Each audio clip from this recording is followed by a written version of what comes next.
This is why I don't usually paint by artificial light. You see all this yellow? I was just doing a quick finish up that's actually kind of nice in there. I'm going to keep it, but at any rate, I thought it was white.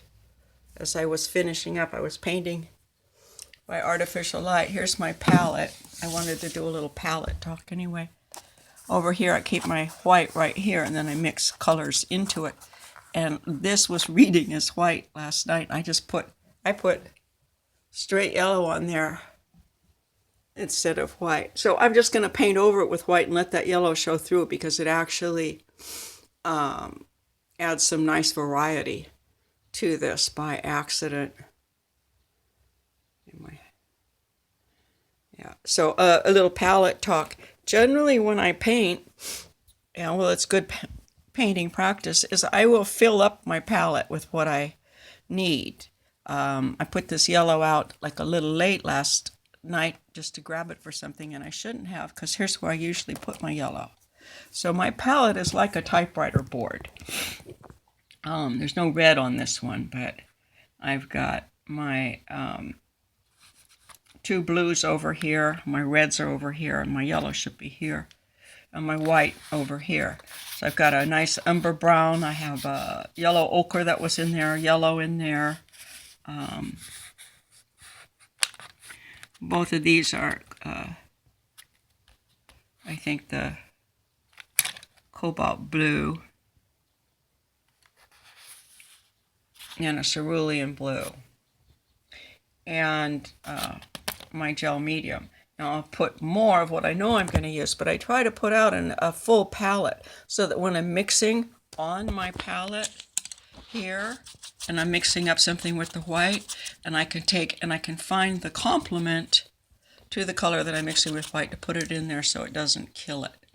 And that's why the yellow, that's where this little bit of yellow came from, because I had the blue, and I had this here, it was kind of orangey with my, what color is this? Whoops, sorry.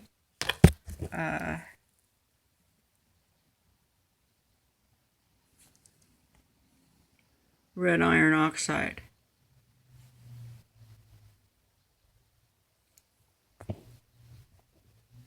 I don't know why that's not focusing, probably because it's not flat. Anyway, so with some of this in here to make a different flesh colors, I needed a little bit of green to offset the red. So I needed that little dot of yellow to put with the blue and stick in there. And the yellow's usually there, but I didn't put it. So then when I did, and I needed just a little yellow to throw in green, I stuck it over there. And that is how this happened. Okay, by the way, this is a paintbrush for acrylic and oil. They're made to hold like this up here. You don't hold them like this. They're not pencils. So see, this is too fat. Here's where you hold it. These are balanced. These are, your good brushes are balanced a certain way, and you get used to the balance. So there's some weight on it down here, but where you're holding it is back here. And then you can paint at a distance. Keep your distance.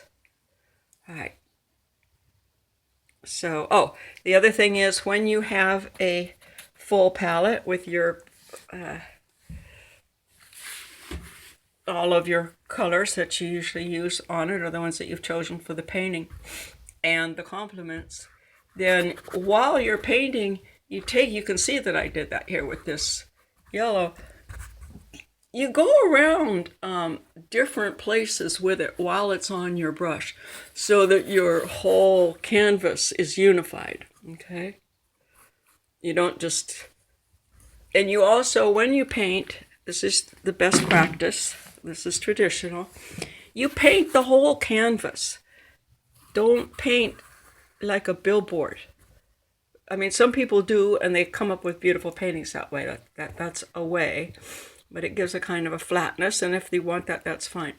But you generally work over the whole canvas or watercolor paper, the whole surface at one time. That way, when you come back at different sessions and you have new mixes, you're moving it all around and everything is unified. Okay. It looks pretty good, I think. I just have one more thing to do. I need to write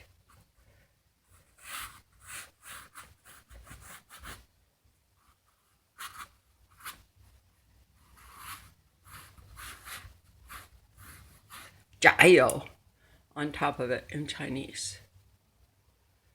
And then I think maybe I should edge up the letters a little bit, just sharpen them up a little bit. Haven't decided on what I should use for "加油", maybe just black. And then I think